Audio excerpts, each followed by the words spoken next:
দেশের সর্ববৃহত্তম স্থলবন্দর বেনাপোল কাস্টমস হাউজে চলতি 2025-26 অর্থ বছরে প্রথম 6 মাসে রাজস্ব আদায়ে বড় ধরনের ঘাটতি দেখা দিয়েছে। নির্ধারিত লক্ষ্যমাত্রার বিপরীতে ঘাটতির পরিমাণ প্রায় 1013 কোটি টাকা। জাতীয় রাজস্ব বোর্ড এই অর্থ বছরে বেনাপোল কাস্টমস হাউজের রাজস্ব লক্ষ্যমাত্রা নির্ধারণ করে 8,370 কোটি টাকা। এর মধ্যে চলতি অর্থ বছরের প্রথম 6 মাসে লক্ষ্যমাত্রা ছিল 4,133 কোটি টাকা, কিন্তু আদায় হয়েছে মাত্র 3,120.05 কোটি টাকা। ফলে ঘাটতি দাঁড়িয়েছে প্রায় 1,013 কোটি টাকা।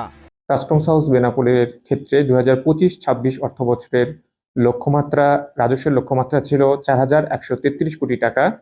তার বিপরীতে আমাদের রাজস্ব অর্জন হয়েছে 3,120 কোটি টাকা।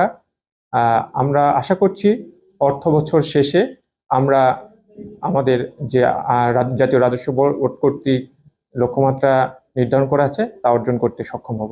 ব্যবসায়ীরা বলছেন, রাজনৈতিক পট পরিবর্তনের পর বাণিজ্য নিরাপত্তার দুর্বলতার সুযোগে মিথ্যা ঘোষণার মাধ্যমে শুল্ক ফাঁকি বেড়েছে। পাশাপাশি বিভিন্ন পণ্যে আমদানি নিষেধাজ্ঞা থাকায় বন্দরে আমদানি কার্যক্রম উল্লেখযোগ্যভাবে কমেছে। বেনাপোল কাস্টমস হাউসে বা আমাদের বেনাপোল স্থল বন্দরে বিগত 6 মাসের যে রাজস্ব টার্গেট ছিল সেটা থেকে প্রায় 1,000 কোটি টাকা রাজস্ব ঘাটতি হয়েছে। এর মূল কারণ হলো কাস্টমসের কিছু জটিলতা আছে, পোর্টের জটিলতা থাকে, এর কারণে কিছু আমদানিকারক মুখ ফিরিয়ে নিয়েছে এই পোর্টের থেকে।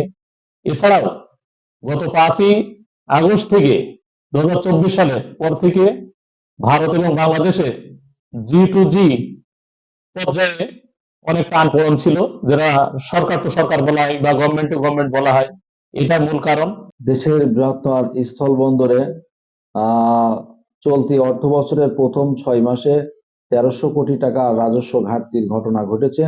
এর মূল কারণ হচ্ছে ভারত বাংলাদেশের দুই দেশের রাজনৈতিক তৎপরতার প্রভাব পড়েছে বেনাপোল পেট্রাপোল স্থল বন্দরে, যার জন্য এই পণ্য আমদানি ও রপ্তানি অনেকটা কমে গেছে এবং বেনাপোল বন্দরের বিভিন্ন দিক থেকে কড়াকড়ি আরোপ করায় উচ্চ শুল্কের পণ্য আমদানিকারকরা অনেক আমদানিকারক বেনাপোল স্থল বন্দর থেকে মুখ ফিরিয়ে অন্য বন্দরে চলে গেছে। এই সমস্ত আমদানিকারকরা বেনাপোল বন্দরে ফিরে না আসলে এবং রাজনৈতিক পরিস্থিতি স্বাভাবিক না হলে পণ্য আমদানি রপ্তানি বৃদ্ধি পাবে না।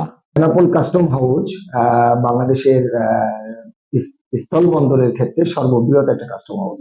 এখানে আমাদের বাৎসরিক লক্ষ্যমাত্রা রাজস্ব আদায়ের ক্ষেত্রে 4,370 কোটি টাকা, আর 6 মাসে এই 25-26 অর্থ বছরে 6 মাসে আমাদের লক্ষ্যমাত্রা আছে 4,133 কোটি টাকা। কিন্তু অত্যন্ত মানে দুর্ভাগ্যজনক যে বিষয়টি সেটি হচ্ছে যে আমাদের এই 6 মাসে প্রায় 1,013 কোটি টাকা আমরা রাজস্ব আমাদের মানে যে ঘাটতি হয়েছে, এটি আমার মনে হয় বেনাপোলের ইতিহাসে এটা আসলে একটা রেকর্ড।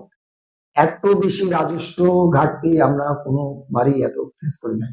আসলে এর পিছনে অনেক কারণ আছে। কারণ হচ্ছে আপনারা জানেন যে বর্তমান বাংলাদেশের যে রাজনৈতিক প্রেক্ষাপট, সেখানে ইন্ডিয়া বাংলাদেশের মধ্যে যে বাণিজ্যিক যে সম্পর্ক সেটি অনেকটা অংশে নষ্ট হয়ে গেছে এবং আসলে একটা নতুন সরকারের অপেক্ষা করছে। মানে যতক্ষণ পর্যন্ত একটা নতুন নির্বাচিত সরকার না হচ্ছে ততক্ষণ পর্যন্ত আমাদের এই যে ব্যবসায়িক যে মন্দা, বিশেষ করে ভারতের সাথে যে আমাদের ব্যবসায়িক মন্দা, সেটি আসলে চলমান থাকবে।